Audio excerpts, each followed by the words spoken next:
Good afternoon बच्चों, my name is Ramakant Patel और आप अपना प्यारा सा चैनल देख रहे हैं साइंस जोन एकेडमी छिंदवाड़ा। बच्चों प्रॉपर तरीके से नोट्स बनाना है तो कॉपी पेन उठा लें और चलिए आज का टॉपिक देखते हैं हम क्रॉप प्रोडक्शन में। चैप्टर नंबर 5 क्या है? खरीफ की फसलें, मतलब क्रॉप्स ऑफ खरीफ। तो खरीफ की फसलें में हम सबसे पहले आज क्या देख रहे हैं? हम देख रहे हैं ठीक है धान के बारे में। धान क्या होता है हमारा? तो धान वनस्पतिक नाम होता है ओराइजा सटाइवा। क्या होता है? Oryza sativa. बिल्कुल याद रखिएगा, पेपर में कई बार पूछा गया है कि धान का वनस्पतिक नाम क्या होता है। तो धान का वनस्पतिक नाम क्या होता है? Oryza sativa, botanical name. ठीक है, फिर उसका कुल मतलब फैमिली कौन सी होती है उसकी? ग्रैमिनी। तो धान की फैमिली कौन सी होती है? ग्रैमिनी। कई बार पेपर में पूछा गया। उसका गुणसूत्र क्या होता है? तो गुणसूत्र का फॉर्मूला होता है 2n = 24। बिल्कुल याद रखिएगा, जितनी भी ग्रैमिनी कुल है उनका फॉर्मूला लगभग क्या मिलेगा आपको? 2n = 24। अब देखते हैं उत्पत्ति स्थान। तो जो हमारी धान है, धान की उत्पत्ति कहाँ से हुई है? धान की उत्पत्ति हुई भारत और बर्मा से। तो आपको पता होगा कि भारत तो आपको पता, लेकिन बर्मा आजकल सुनाई नहीं देता। तो बर्मा का पुराना नाम क्या था? म्यांमार। क्या नाम था? म्यांमार। आपने देखा होगा म्यांमार। एक बार मैं मैप में भी आपको दिखा देता हूं कि म्यांमार हमारे पास में कहाँ है। तो ये देखिए, ये रहा आपका इंडिया का मैप। ठीक है, तो ये इंडियन के मैप में आपको देखा होगा ये क्या है आपका? म्यांमार। तो ये म्यांमार वाला ये भाग आपको देख रहा है, ये इस भाग में क्या होता है? आपकी चावल की उत्पत्ति को माना गया है। क्लियर हो गया क्या? चलिए ठीक है, देखते हैं नेक्स्ट। ठीक है, फिर क्या है आपका कि धान जो है विश्व में लगभग कितनी जनसंख्या का मुख्य भोजन है? 60%। मतलब पूरे विश्व की कुल आबादी का 60% लोग क्या करते हैं? ठीक है, चावल मतलब धान का क्या करते? धान मतलब चावल के रूप में क्या करते हैं? उसका सेवन करते हैं। क्लियर हो गया। अब देखते हैं कुल धान का 90% एशिया में उत्पादन होता है। मतलब जितनी भी धान पूरे विश्व में होती है, सिर्फ 90% भाग जो है हमारा, वो धान का प्रोडक्शन कहाँ हो जाता है? सिर्फ एशिया में हो जाता है। तो एशिया यदि हम देखें तो एशिया में कौन कौन सी चीजें आएंगी हमारी? तो एशिया में हमारा पूरा इंडिया, साथ में भूटान, बांग्लादेश, म्यांमार, श्रीलंका, चाइना, पाकिस्तान, अफगानिस्तान। तो ये हमारे कौन सी कंट्री? हमारी एशिया। ठीक है, और भी जो कंट्री हमारी वो एशिया की कंट्री। तो आप एशिया की कंट्री और देख सकते हैं इंडिया के मैप में, चाहे फिर अदर मैप में। क्लियर हो गया क्या? तो एशिया की जितनी भी कंट्री है वो सारी कंट्रियों में क्या होता है? धान का प्रोडक्शन ज्यादा होता है। अब धान उत्पादक क्षेत्र में, मतलब सबसे ज्यादा धान जो लगाए वाला क्षेत्र है वो कौन है? उसमें भारत अग्रणी है। लगाने में कौन अग्रणी है? भारत अग्रणी है। लेकिन सबसे ज्यादा प्रोडक्शन कहां होता है? चाइना में। सबसे ज्यादा प्रोडक्शन कहां होता है? चाइना में होता है। और यदि प्रति हेक्टेयर बात की जाए कि कम जमीन में ज्यादा प्रोडक्शन, तो वो कोरिया के पास होता है। कोरिया गणराज्य, मतलब दक्षिण कोरिया, उत्तर कोरिया, आपने नाम सुना होगा, तो कोरिया गणराज्य में होता है। सबसे ज्यादा क्षेत्रफल पे लगाया कहां जाता है? इंडिया में। सबसे ज्यादा प्रोडक्शन कहां होता है? चीन में। और प्रति हेक्टेयर सबसे ज्यादा प्रोडक्शन कहां होता है? उत्तर कोरिया और साउथ कोरिया, मतलब जैसे कोरिया गणराज्य जिसको कहते हैं हम लोग। फिर अब देखते हैं उपजातियां। तो इसकी जातियां कौन कौन सी है? मतलब धान की उपजाति कौन कौन सी? इंडिया, जो इंडिया में लगाई जाती है। ये क्वेश्चन आपको पता हो ही जाएगा। इंडिका लिखा है मतलब इंडिया, इंडिया से इंडिका बन जाएगा। जापानिका मतलब जापान। तो ये भी इजी है। जापानिका कहाँ की है बोले उपजाति? तो बोले जापान की उपजाति है। अब जवानी का आ गया, तो जवानी का इंडोनेशिया की है। जवानी का कहाँ की है? ठीक है, इंडोनेशिया। कहाँ की है? इंडोनेशिया की। याद रखिएगा, जवानी का कहाँ की है? इंडोनेशिया। बिल्कुल रिपीट, इंडिका इंडिया की है, जापानिका जापान की है, और जवानी का कहाँ की है? इंडोनेशिया। बिल्कुल याद रखिएगा, कहाँ की है? इंडोनेशिया। यदि आपसे कोई पूछे कि जो धान है हमारी, तो धान को किस भूमि में लगाया जाना चाहिए? तो चिकनी मटियार दोमट मिट्टी में। चिकनी मटियार दोमट मिट्टी में। क्लियर हो गया? कौन सी भूमि में? चिकनी मटियार दोमट। कई बार पेपर में पूछा गया। क्यों? क्योंकि चिकनी मटियार दोमट मिट्टी जो होती है उसकी जल धारण क्षमता क्या होती है? ज्यादा होती है। इसलिए मतलब धान किस मिट्टी में लगाई जाती है? आपकी चिकनी मटियार दोमट, क्योंकि जल धारण क्षमता ज्यादा होती है और धान को सबसे ज्यादा किसकी जरूरत होती है? पानी की सबसे ज्यादा आवश्यकता होती है। क्लियर हो गया? अब इसका देखते हैं पीएच मान। तो धान की किस मिट्टी में होती है जिसका पीएच मान 6.5 हो? मतलब कौन सी मिट्टी? अम्लीय मिट्टी। धान किस फसल में होगी? धान किस भूमि में होगी? जिस भूमि का पीएच स्केल क्या हो? 6.5, मतलब अम्लीय भूमि होना जरूरी है। तो पक्का हो गया। कई बार पेपर में यह भी पूछा जा सकता है कि चिकनी मटियार दोमट मिट्टी का पीएच स्केल कितना होता है, या वो मिट्टी कैसी होती? तो मिट्टी कैसी होती है? अम्लीय होती। क्लियर हो गया क्या? बिल्कुल। अब देखते हैं कि धान में 2 से लेकर 2.5 तक क्या होता है? बसा पाया जाता है। धान में 2 से 2.5 तक क्या पाया जाता है? बसा पाया जाता है। धान उत्पादक क्षेत्र आपने पढ़ चुका है, उपजाति भी पढ़ चुका है, क्लियर हो गया। अब देखते हैं हम फसल ऋतु के आधार पे।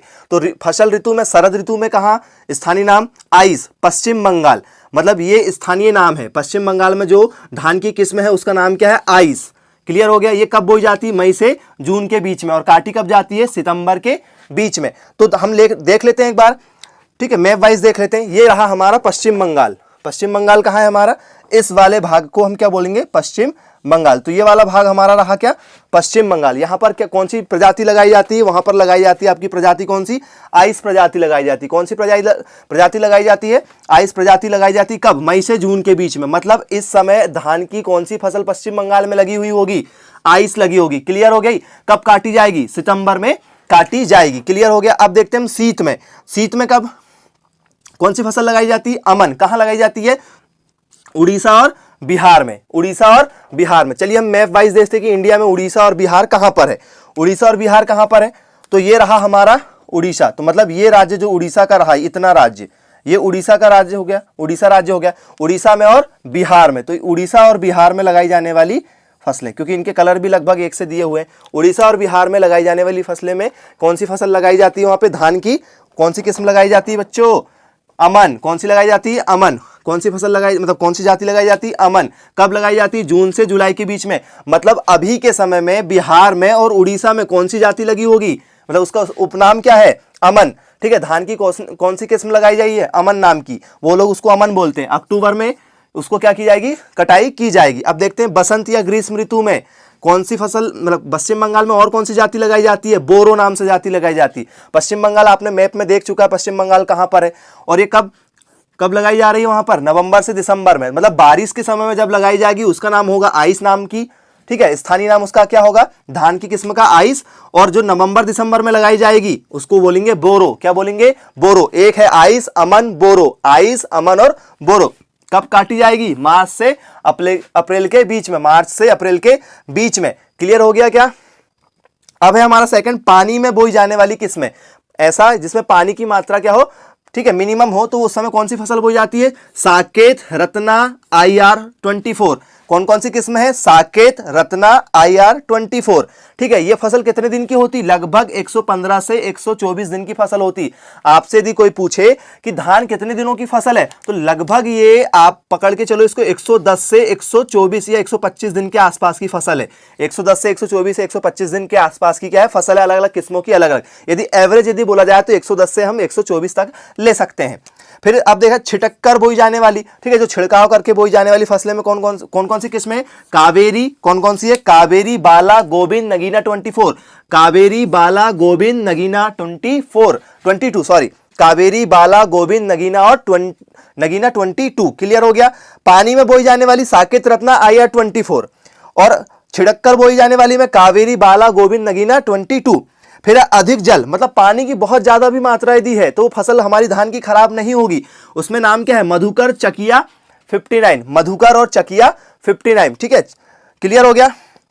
अब हम देख लेते हैं ट्रिक से यदि हमको याद करना है तो ट्रिक क्या है, चावल बांस का माही पर, ठीक है, चम, चावल बांस का माही पर चम, चावल बांस का माही पर चम, क्लियर हो गया। तो ये चावल लिखा है, बा से क्या हो जाएगा, बासमती, का से क्या हो जाएगा, कावेरी, बा से क्या हो जाएगा हमारा, ठीक है, बा से क्या हो जाएगा, बासमती, का से क्या हो जाएगा हमारा, कावेरी, माँ से क्या हो जाएगा, माही, और इसी से क्या हो जाएगा, माही के साथ साथ में एक और आती है, कौन सी, सुगंधा, कौन सी आती है, सुगंधा, और ये पा से क्या हो जाएगा, परमल, पा से क्या हो जाएगा, परमल, ठीक है, और चा से क्या हो जाएगा, चंबल, चा से क्या हो जाएगा, चंबल, क्लियर हो गया। कौन कौन सी, बास मतलब बासमती, उसके बाद का से क्या हो जाएगा, कावेरी, माँ से हो जाएगा माही, और एक और उसी के साथ में सुगंधा, माही सुगंधा एक साथ में है, पा से हो जाएगा परमल और चा से हो जाएगा चंबल, क्लियर हो गया क्या। ये क्या है, एक ट्रिक, कौन सी, चांबल बांस का माही पर चम, चांबल बांस का माही पर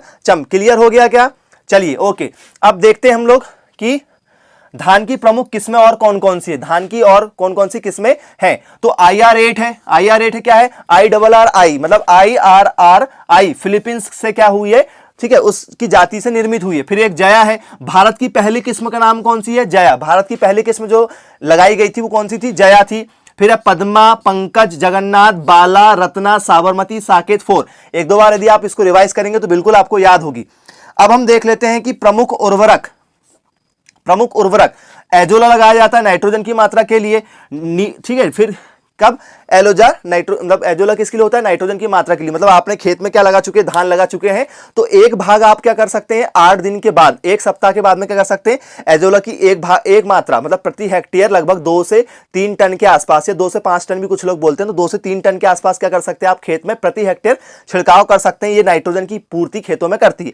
अब कई बार क्या हो गया कि खेतों में खड़ा पानी है आपका, तो उस समय क्या कर सकते हैं आप? नील हरित शैवाल का भी क्या कर सकते हैं?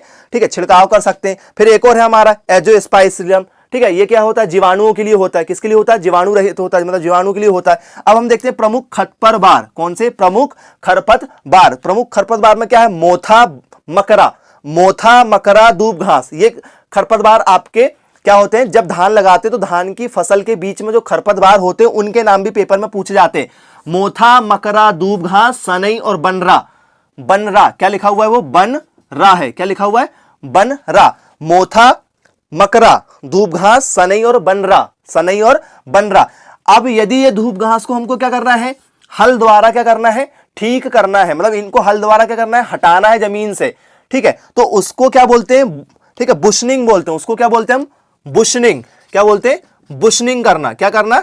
बुशनिंग करना। क्या करना? बुशनिंग करना कहा जाता है। क्लियर हो गया क्या? धान को क्या कैसा चाहिए? धान को एटमॉस्फेयर कैसा चाहिए? गर्म, उष्ण, और कैसा चाहिए? गर्म चाहिए। तो ये लगभग जो है, ठीक है, कैसे एरिया में होती है? जहां गर्म स्थान होता है। जैसे हमारा साउथ वाला एरिया है, ठीक है, पूर्वी और साउथ वाला जो एरिया, वहां पर धान की फसलें हमारे कहां उगाई जाती है? ठीक है, इंडिया में उगाई जाती है। और यदि हम एमपी की बात करें तो सिवनी, बालाघाट। औसत तापमान कितना होना चाहिए? 21 से लेकर 37 डिग्री सेल्सियस के बीच में। जब फूल आ जाते हैं, ठीक है, धान में जब फूल आने लगते हैं तो उस समय तापमान कितना होना चाहिए? 26.5 से लेकर 29.5 तक, ठीक है। कितना? 26.5 से लेकर 29.5 डिग्री सेल्सियस तक। और पकते समय तापमान कितना होना चाहिए? 20 से लेकर 25 डिग्री सेल्सियस के बीच में तापमान होना चाहिए। क्लियर हो गया। और इससे पहले हमने देखा था कि पश्चिम बंगाल में जो स्थानीय नाम चलता है वो चलता है आउस। एक बार करेक्शन कर लीजिएगा, क्या नाम है? आउस। क्लियर है। फिर अब देखते हैं हम, ठीक है, इनमें होने वाले, धान में होने वाले महत्वपूर्ण रोग। तो सहसामारी रोग होता है, ठीक है। तो सहसामारी रोग किसके कारण से होता है? कौन से कवक के कारण? तो पायरिलोरिया ओराइजी, बिल्कुल याद रखिएगा, ठीक है। सबसे इंपॉर्टेंट पढ़ रहे हैं हम लोग, ठीक है। तो पायरिलोरिया ओराइजी नामक का एक कवक होता है जो कौन कौन सी किस्मों में होता है? तो IR8, IR20 और जया। ये भारत की पहली किस्म जो हमने लगाए थे वो है। कौन कौन सी किस्मों में होता है? IR8, IR20 और जया में होता है। कौन सा रोग होता है? सहसमारी रोग होता है। कौन सा रोग होता है? सहसमारी रोग होता है। किस में होता है? ठीक है, मतलब कौन से कवक के कारण होता है? पायरिलोरिया ओराइजी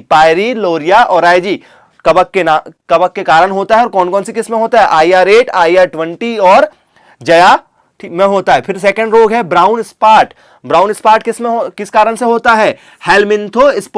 हेलमिंथोस्पोरियम ओराइजी। किसके कारण होता है? हेलमिंथो, ठीक है, स्पोरियम ओराइजी के कारण होता है। कौन कौन सी किस्में होता है? बाला, कृष्णा, IR24। बाला, कृष्ण और IR24। क्लियर है? कौन कौन सी किस्मों में होता है? बाला, ठीक है, कृष्णा, IR24। और कौन सा रोग होता है? ठीक है, हेलमिंथोस्पोरियम और ओराइजी। कौन सा रोग?